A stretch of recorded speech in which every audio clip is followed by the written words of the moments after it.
de génération en génération, comment les humains, on partage le savoir, nos connaissances, c'est par des histoires. Comment est-ce qu'on connecte le mieux avec les gens? C'est en partageant des histoires. Comment les gens apprennent à nous connaître le mieux? C'est en partageant notre histoire.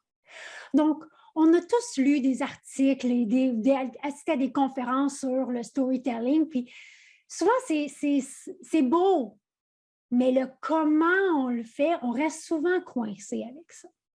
Donc, cette semaine, j'ai avec moi Mathieu Chevalier qui, justement, lui, accompagne les entrepreneurs à créer leur histoire pour qu'ils puissent la partager. Moi, je partage tout le temps des histoires avec mes clients. Puis, qu'est-ce qu'ils se souviennent de moi?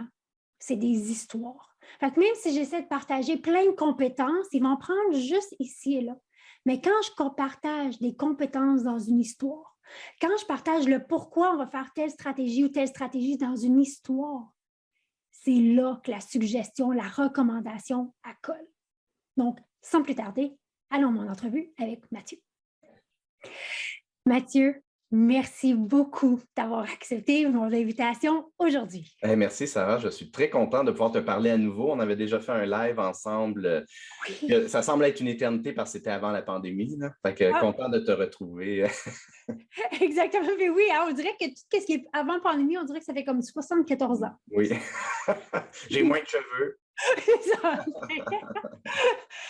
Mais tiens, on va parler d'un sujet, puis là, on a commencé à parler avant, pour justement vraiment bien l'ancrer. C'est un sujet qui est hyper pertinent. Mais avant qu'on tombe dans le vif du sujet, est-ce que tu pourrais prendre un moment pour te présenter pour les gens qui ne te connaissent pas encore? Tout à fait. Mon nom, c'est Mathieu Chevalier. Moi, ce qui m'allume, c'est vraiment d'aider les entrepreneurs à inspirer et captiver leur clientèle idéale en vidéo. La façon dont je fais ça, c'est que je les aide à bien raconter leur histoire. Je suis à la fois réalisateur, je suis formateur, je suis pilote de drone et animateur de podcast. Donc, je porte 4 chapeaux, mais qui ont tous un but d'aider les gens à briller puis à inspirer, à être vus auprès de leur clientèle. Merci. Puis, donc, on parlait avant qu'on commence à enregistrer justement de l'importance de partager son histoire, de connecter avec les gens, ça l'a transformé énormément. Donc, comment on fait pour justement créer son histoire, pas la créer parce qu'elle est déjà là, mais l'assembler pour être capable de la communiquer. Puis j'ai envie de lancer là-dedans aussi dans ma question, en quoi est-ce que c'est important? Il faut apprendre à la créer, en fait, parce que, en fait, bon, on va commencer par la base, juste une petite définition de base. J'aime bien en anglais, il y a 2 mots pour dire histoire, puis nous autres, on a comme scindé ça en un seul mot. Il y a story, puis il y a history. Puis en français, on pourrait traduire ça par il y a le mot histoire, puis il y a le mot historique. Mais le problème que je vois souvent chez les entrepreneurs, c'est que quand ils pensent qu'ils racontent leur histoire, en réalité, ils racontent leur historique. Puis un historique de vie, c'est rarement captivant. Ça peut l'être, là. Il y a des gens, je pense à Daniel Henkel, il y a des parcours de vie des fois qui sont remplis de péripéties, que si tu fais juste raconter l'historique, ça peut quand même être intéressant. Mais la plupart du temps, quand un entrepreneur se présente, son auditoire veut entendre « What's in it for me ». Est-ce que ça s'adresse à moi d'abord et pourquoi? Donc, quand on apprend à raconter des histoires, on va placer des morceaux aux bons endroits. Parce que des fois, dans un historique, les morceaux qui vont parler à ta clientèle ou à ton auditoire, parce que des fois, tu ne t'adresses pas nécessairement à de la clientèle, vont être placés loin dans ton historique. Mais si les gens ont décroché là, il y a 5 minutes, ils n'entendront peut-être pas les morceaux pertinents. Donc, il faut apprendre d'abord à savoir c'est quoi réellement une histoire pour ensuite apprendre à mieux la construire et ensuite apprendre à mieux la raconter. J'adore ça, puis j'adore la distinction entre histoire et historique. Parce que oui, c'est vrai, tu sais, je pense à mes clients, je pense à plein de gens que justement, quand on parle de, tu sais, t'es qui, t'es quoi, tu fais où, ou tu sais, même dans des réseautages, la fameuse question pourquoi je devrais te choisir, qu'est-ce que les gens répondent? C'est leur historique, mais même dans l'historique, le côté rationnel, intellectuel de l'historique et non le fondamental, le viscéral. Mais j'ai l'impression qu'on désapprend, quand on passe de l'enfance au passage adulte, on désapprend parce qu'on a instinctivement le petit côté histoire quand on est plus jeune. On désapprend avec, en particulier plus les gens ont un niveau d'éducation élevé.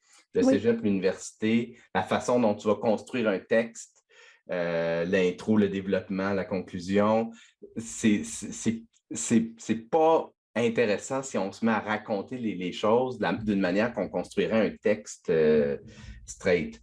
Donc, de pouvoir reconnecter avec le côté storytelling est très, très, très important, surtout si on est en affaires. Oui. Comment on accompagne un entrepreneur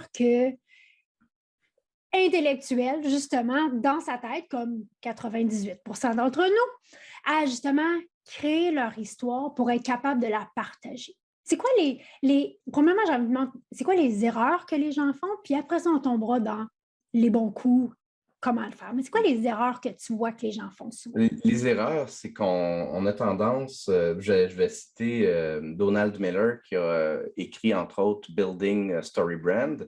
Story Brand, c'est vraiment ma Bible, là. C'est une lecture que je recommande fortement. C'est pas un très gros livre, puis c'est vraiment c'est tellement un beau livre pour faire du sens de notre présence en ligne, donc que notre message soit clair.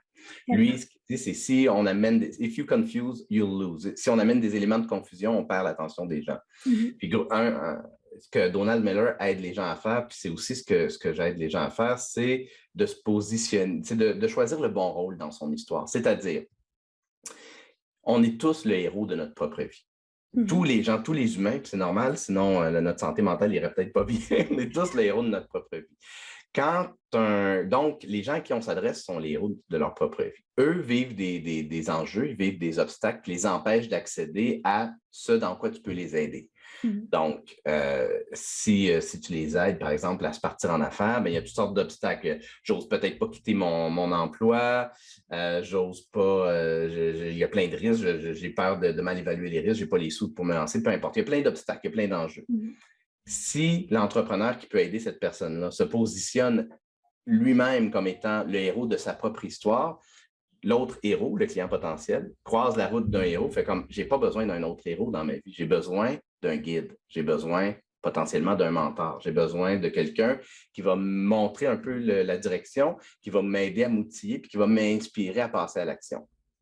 Donc, juste d'un point de vue entrepreneurial, si on fait le shift de se positionner, surtout si on a des services, si on fait le shift de se positionner comme étant un guide qui va accompagner le héros à surmonter ses obstacles et rencontrer le succès, éviter l'échec, bien, ça va créer un sentiment de confiance puis de sécurité, puis ça va amorcer la relation d'affaires, la relation d'affaires sur une base profondément humaine. Donc, ça, c'est une chose. L'erreur que les gens font, donc, c'est de se positionner comme le héros de leur histoire. Puis, on le voit, tu sais, on a tendance à penser, c'est quand je parle à quelqu'un. Non, non, c'est aussi ton profil LinkedIn. C'est aussi ton site web. Si j'arrive sur un profil LinkedIn, puis que la personne parle de ce qui l'allume, puis de ce qui l'a amené à se lancer à son compte, puis de ses valeurs, puis de ci, puis de ça peut être bien intéressant. Puis, c'est pas nécessairement non pertinent. Mais ce qui manque, c'est l'accroche. Ce qui manque, c'est le côté empathique, c'est le côté à qui tu t'adresses, puis qu'est-ce qui fait que tu as envie d'accompagner ces gens-là, qu'est-ce qui te drive à accompagner ces gens-là, qu'est-ce que tu peux faire pour eux, et ainsi de suite. Donc, l'erreur numéro 1, c'est vraiment ça, c'est qu'on se positionne tous comme le héros de notre propre histoire, mais on le fait de façon inconsciente parce que dans notre vie de tous les jours, on l'est. Oui, puis tu sais, je pense que les gens le font parce qu'ils veulent aider. Oui. Je peux t'aider, je peux t'aider. Fait que, ça vient d'une bonne place. Mais oui, moi, je parle souvent de justement le client, ce qu'il cherche, c'est un coach, un guide, un sage. C'est cette personne-là qui murmure à son oreille qui cherche. Ouais. On est toute la perle de notre propre monde. Là. Puis je tiens à préciser une chose, il y a des circonstances où ça va être pertinent quand on raconte une histoire, supposons qu'on fait une conférence, que pendant un passage de l'histoire ou même toute l'histoire, qu'on soit le héros de notre histoire. Si c'est pour inspirer par comment j'ai surmonté tel obstacle, comment j'ai réussi à part. Finalement, quand on raconte des histoires, il n'y a pas juste une histoire fit all. On va avoir une histoire où ça va être pertinent de prendre le rôle du héros. Il y a une histoire où ça va être pertinent de prendre le rôle du guide. Ou si tu as déjà je ne sais pas, moi, tu as déjà été victime dans ta vie, puis tu veux que les gens apprennent de ce que tu as appris, ben, tu peux raconter ton histoire avec le rôle de victime ou même le rôle de méchant, peu importe. Il y a toutes sortes de rôles qu'on peut se donner dans une histoire, mais il faut garder en tête, c'est quoi le message que je veux passer. Et donc, encore là, on va tomber dans la fondation d'une histoire, mais si on comprend la structure d'une histoire, on peut mieux être en mesure de choisir le rôle selon le message qu'on veut passer, selon les circonstances, selon à qui on s'adresse, et ainsi de suite. J'aime ça, puis j'aimerais justement qu'on aille dans la structure de l'histoire, puis que les gens comprennent que ce n'est pas juste pour une vidéo qu'on va faire pour notre site web, mais ça s'applique dans absolument tout. Ouais. Les gens embarquent dans une histoire. Ouais. Notre cerveau est programmé pour apprendre des histoires. Je vais prendre l'exemple le plus basique, mais si tu dis à un enfant, méfie-toi des étrangers, on ne peut pas trop savoir c'est quoi leurs intentions a priori, ou que tu lui racontes l'histoire du petit chaperon rouge, les leçons qu'il y a dans l'histoire du petit chaperon rouge sont indirectes, on les assimile plus facilement. Et c'est vrai même pour les adultes. Si tu donnes un cours théorique à quelqu'un ou que tu lui racontes des histoires contenant les mêmes leçons, l'histoire va aider à assimiler les leçons. On s'identifie souvent dans un des rôles qu'on nous présente et on s'identifie aussi dans les défis, dans les leçons. C'est pas pour rien qu'au cinéma, les films qui fonctionnent le plus ont souvent la même structure. Oui. La Guerre des Étoiles, La Matrice, ils ont tous la même. Ils ont à peu près tous les films de Marvel ont la même structure. Et donc, quand on la comprend, quand on décortique ça, c'est plus facile même de. On a tous, à moins que quelqu'un n'écoute jamais de film et lise aucun livre, là, on a tous eu des milliers d'heures on a des milliers d'heures de storytelling en nous, oui. Mais on n'y accède pas nécessairement. Bien, on ne prend pas de recul pour regarder justement c'est quoi le parcours du héros. Voilà. Parce que la fondation de tous les films, c'est le parcours du héros.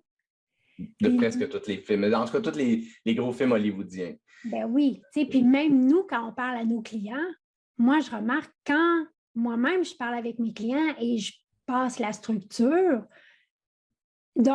l'histoire a fait un sens, puis les gens embarquent.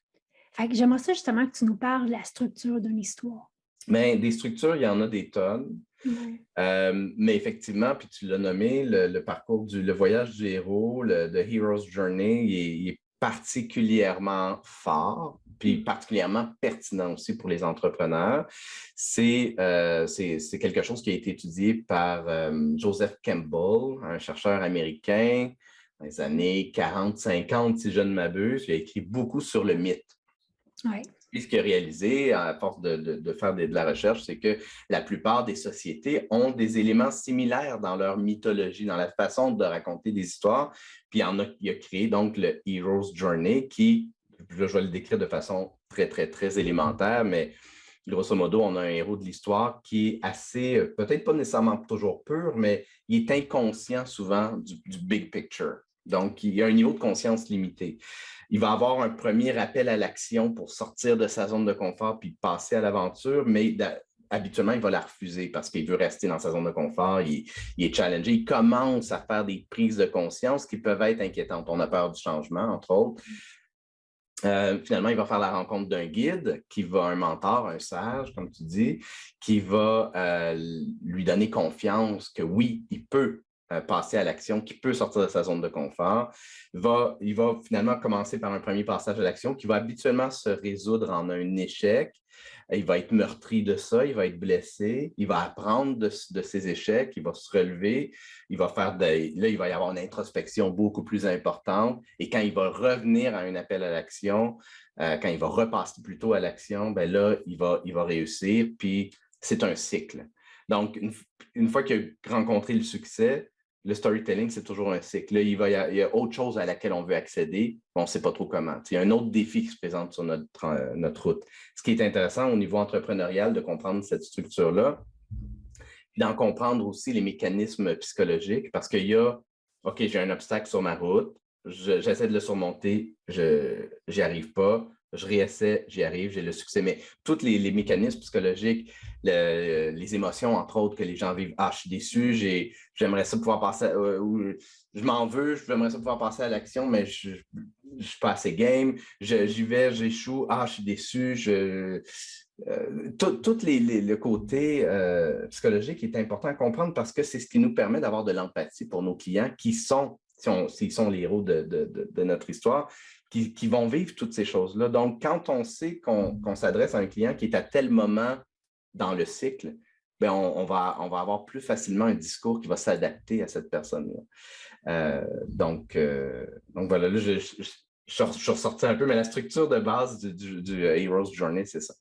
Puis justement, quand je prends le temps comme entrepreneur de faire ma structure, j'adore justement ce que tu fais, tu accompagnes les gens justement pour créer cette structure-là, la mettre ensemble, parce que des fois, on le fait inconsciemment, mais justement, quand je l'amène consciemment, là, je peux l'amener puis que ça fait du sens. Quand je partage mon histoire, le client, il voit, ce défi-là, moi, je l'ai présentement, cette personne-là peut m'aider parce qu'elle l'a transcendé, elle l'a dépassé. Oui, en fait, cette personne-là a été le héros, a été un héros qui est devenu un guide. Parce que tous les guides ont été héros auparavant. Puis c'est pour ça que les gens, des fois, ils peut y avoir un conflit. Ouais, mais je suis vraiment le héros de mon histoire. Oui, mais tu peux continuer à être héros de ton histoire dans la gestion de ta business, puis dans certaines choses, même certaines conférences. Mais si tu accompagnes des gens, des entrepreneurs, par exemple, peu importe, toutes sortes de clientèle, que tu sois vraiment dans le service, c'est particulièrement pertinent. Oui. Tu redonnes. Donc, quand tu redonnes, c'est le héros qui a assimilé des apprentissages, des expériences de vie et qui aide les autres à éviter ce genre d'erreurs-là ou à rencontrer le succès et ainsi de suite. Donc, un guide est habituellement, essentiellement, soit un ancien héros ou un héros qui est passé de l'autre côté de la barrière pour redonner. Oui, puis, tu sais, moi, je dis souvent à mes clients, tu sais, ceux qui ont beaucoup d'expérience, tout ça, puis je dis, OK, je dis là, maintenant, c'est le temps de redonner parce que l'expérience, si on ne la partage pas, ça vaut 0 open bar. Donc, on a une responsabilité, donc une façon de le partager qui connecte le plus avec l'humain, c'est justement de créer l'histoire, de mettre ensemble l'histoire consciemment pour que les gens puissent comprendre, OK, oui, moi, je lis ce problème-là, toi, tu l'as transcendé, je sais que tu peux m'aider. Donc, et c'est là qu'on devient attractif, c'est là où on devient magnétique, que les gens font comme, oh my gosh, tu es en avant de moi sur le chemin que je veux faire, je veux que tu m'accompagnes. Et c'est extrêmement rassurant. Oui. Les gens vivent toutes sortes surtout quand ils sont rendus au point d'aller demander de l'aide pour il y a une certaine nervosité ou une appréhension de dire, oui, mais si je me trompe, ou si je me trompe de fournisseur. Il y a des sujets qui sont encore plus, si on se cherche un psychologue, par exemple, des trucs comme ça. Un conseiller financier. Comment? Un conseiller financier, si je me trompe de personne. Tout à fait raison. Si on se trompe, c'est de la dépense d'argent, d'énergie, tout ça. Fait que plus on est capable d'anticiper les appréhensions que nos clients potentiels peuvent avoir, plus on est capable d'amorcer la relation d'affaires vraiment sur une base, encore une fois, profondément humaine, chaleureuse et de confiance. Puis, donc, je reviens avec ton point de la différence entre l'histoire et l'historique. Ouais. On a tendance à parler l'historique. Ça fait tant d'années que je fais ça, j'ai tant d'expérience, j'ai tel diplôme, j'ai telle accréditation, j'ai tel. Mais ça n'aide pas la personne à comprendre dans notre parcours à nous, qu'est-ce qu'on a vécu et de relier, de connecter avec moi, je vis cette situation-là où et où. Je veux aussi qu'est-ce qu'ils vivent maintenant. Le gros aspect qui manque dans un historique, c'est l'empathie. Donc, la capacité de se mettre à la place d'autrui, puis que quelqu'un, ton client potentiel, il arrive sur ton profil LinkedIn ou il arrive dans une conférence que tu donnes, il arrive sur ton site web, il vit, un peu comme on vient de le dire là, il y a 2 minutes, il vit des appréhensions, il y a des questions aussi par rapport à comment tu peux l'accompagner ou tout ça. Il faut qu'il trouve rapidement réponse et à ses appréhensions, inquiétudes et à ses questions. Et c'est pour ça, moi, que ultimement, ce que je fais, c'est que j'aide les gens à accueillir les visiteurs de leur site web en vidéo. Parce que si dans une vidéo d'1 minute et demie, 2 minutes, puis les premières secondes aident à rassurer la personne, à répondre à ses questions, ensuite, tu te présentes. Donc, l'idée d'une bonne présentation d'accueil, c'est réellement de parler d'abord de la personne à qui ça s'adresse, puis ensuite, tu te présentes. Ensuite, tu vas expliquer comment tu vas l'accompagner, puis pourquoi c'est important pour toi, et ainsi de suite. Puis ensuite, tu tu l'aides à passer à l'action. Mais donc, l'empathie, c'est ce qui manque dans un historique. C'est vraiment l'empathie. L'empathie, la connexion.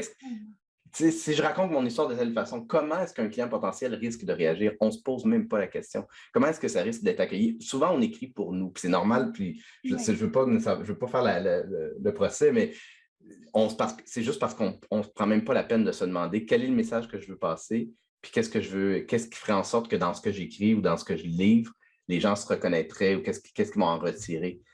Qu'on ait 15 ans d'expérience, ça peut être pertinent si quelqu'un...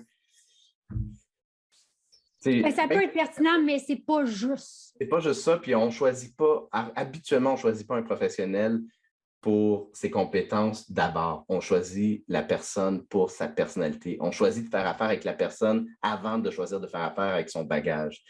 Le bagage est important, mais ce n'est pas l'aspect le plus important, sauf qu'on a tendance à le mettre de l'avant comme si c'était... C'est peut-être aussi pour nous rassurer nous-mêmes. Là, on a tous une armure où on n'ose pas trop être souvent dans la vulnérabilité ou mais les gens veulent connecter avec toi, pas avec ton bagage. Ah oui, tellement. Mathieu, si les gens veulent savoir plus sur toi, ton accompagnement, justement, l'art de partager, de raconter son histoire, de créer pour être capable de la partager, ils peuvent te trouver où sur le web? Ben, moi, mon LinkedIn, c'est ma paroisse, c'est mon église, c'est là-dessus que ça se passe pour moi. Donc, LinkedIn, c'est vraiment l'idéal. Sinon, il y a mon site web. Et là, tu partages aussi ton podcast, si je ne me trompe pas? Oui, c'est ça. Oui. Ben, il y a mon site web, mathieuchevalier.com aussi. Mais effectivement, j'ai un podcast qui s'appelle « Inspire par tes histoires » dans lequel, justement, on parle d'histoires qui sont évocatrices, qui sont inspirantes, soit qui s'adressent à des clients, soit qui s'adressent à des employés potentiels. Moi, ce que j'aime de ce podcast-là, c'est de faire ressortir les histoires qui ont réussi à connecter puis à faire vibrer les gens auxquels elles s'adressaient. Donc, c'est un podcast d'histoire et non pas d'historique. C'est tous les jeudis. J'adore ça. C'est les jeudis midi, c'est en direct sur LinkedIn, YouTube, Facebook, mais c'est surtout sur LinkedIn que ça se passe. Puis ce qui est le fun, moi, ce que j'aime d'un podcast en direct, c'est en vidéo. Ensuite, je prends l'audio, je le mets sur les plateformes de balado, mais ce que j'aime du direct en vidéo, c'est que les gens interagissent, participent. Mon auditoire fait partie du show autant que moi puis mes invités. J'adore ça. Je vais m'assurer de mettre tous les liens sous la vidéo qu'on va poster. Parce que maintenant, plus que jamais, avec tout ce qui s'est passé, je crois sincèrement que la connexion humaine, les gens sont à la quête de tout ça. Oui, puis on ne sait pas comment l'amener. Ouais. Moi, c'est mon petit apport où j'essaie d'aider les gens. J'offre une formation qui s'appelle « Inspire par tes histoires », justement pour aider les gens à faire du sens de tout ça, comprendre c'est quoi une histoire, puis en ressortent avec un scénario de présentation d'affaires empathique et bienveillante. Donc, c'est ça. Ce que j'essaie d'amener aux gens, c'est approprie-toi ton histoire de la bonne façon pour que celle-ci fasse vibrer les gens à qui elle s'adresse. Merci pour tout ce que tu fais. Puis merci beaucoup d'avoir accepté mon invitation. Merci beaucoup. J'espère que vous avez aimé l'entrevue. Si vous l'avez aimé, donnez-lui un petit thumbs up. Mathieu, c'est une des personnes... Il a un cœur gros comme la terre, ce gars-là.